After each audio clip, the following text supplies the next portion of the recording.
Dans les précédentes vidéos, nous avons vu le fonctionnement spécifique des Smart Shielded Pools de Ellis Network. Nous avons également évoqué le fait que ce mécanisme réduit à presque zéro les risques de perte impermanente, l'impermanent loss. Tout le monde est content, mais qu'est-ce que c'est?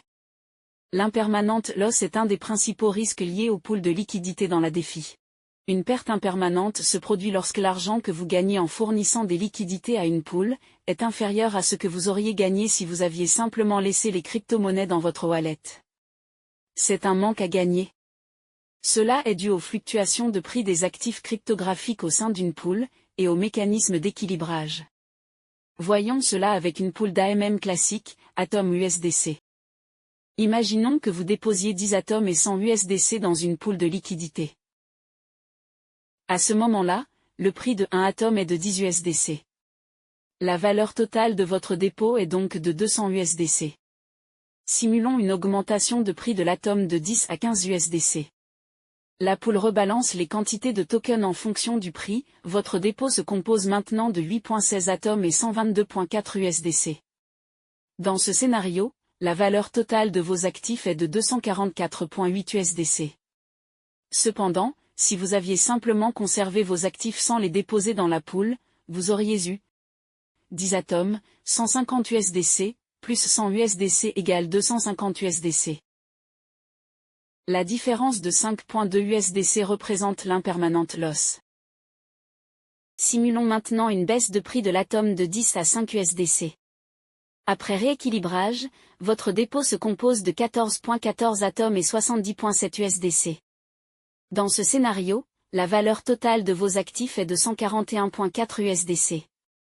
Si vous aviez simplement conservé vos actifs, vous auriez eu 10 atomes, 50 USDC, plus 100 USDC égale 150 USDC. La différence de 8.6 USDC représente l'impermanent loss. Pour mieux visualiser l'impermanent loss, voici un graphique montrant la perte en fonction de la variation du prix de l'atome.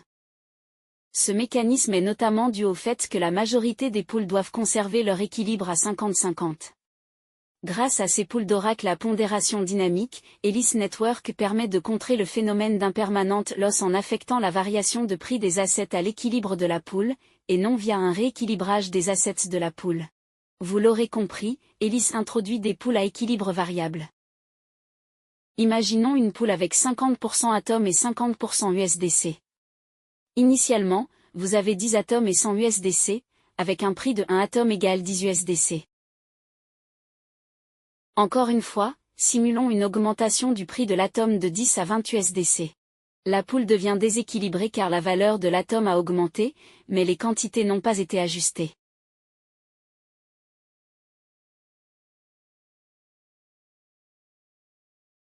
Maintenant, simulons une baisse du prix de l'atome de 10 à 5 USDC. La pool devient déséquilibrée car la valeur de l'atome a diminué, mais les quantités n'ont pas été ajustées. L'oracle permet de gérer le taux d'équilibre de la pool. Ces informations permettent également de calculer les incitations mises en place pour favoriser un retour à l'équilibre. Les weighted fees récompensent les transactions qui vont dans le sens de l'équilibre alors qu'elles pénalisent celles qui contribuent à son déséquilibre. Les recovery fees du leverage agissent selon le même objectif d'équilibre. Dans une pool BTC-USDC avec un ratio de 30-70, quelqu'un qui aurait des liquidités en USDC aurait tout intérêt à les swapper contre du Bitcoin, pour venir les reswapper chez Ellis contre du USDC, en percevant au passage une récompense de rééquilibrage. Quelqu'un avec du BTC aurait intérêt à venir les déposer chez Ellis afin de bénéficier de cette même récompense supplémentaire, ou pour hedger ses assets en cas de retournement de marché. Toutes ces transactions étant également bonnes pour le DEX, pour les utilisateurs, pour tout le monde.